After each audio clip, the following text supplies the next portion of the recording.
అరక అరక ఇది మన అరక, కలపత చేసిన చక్కని అరక, పొలమును చక్కగా దున్నే అరక, మిట్టను మెట్టను దున్నే అరక,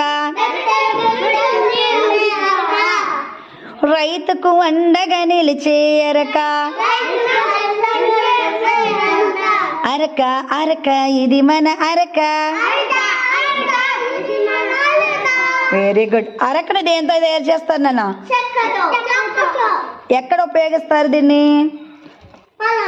పొలంలో. ఏం చేస్తారు దాంతో? Very good. తవ్విన తర్వాత ఏం వేస్తారు? విత్తనాల నుంచి ఏమొస్తాయి? మొక్కలు ఏమొస్తాయి? ఏమిస్తాయి మొక్కలు?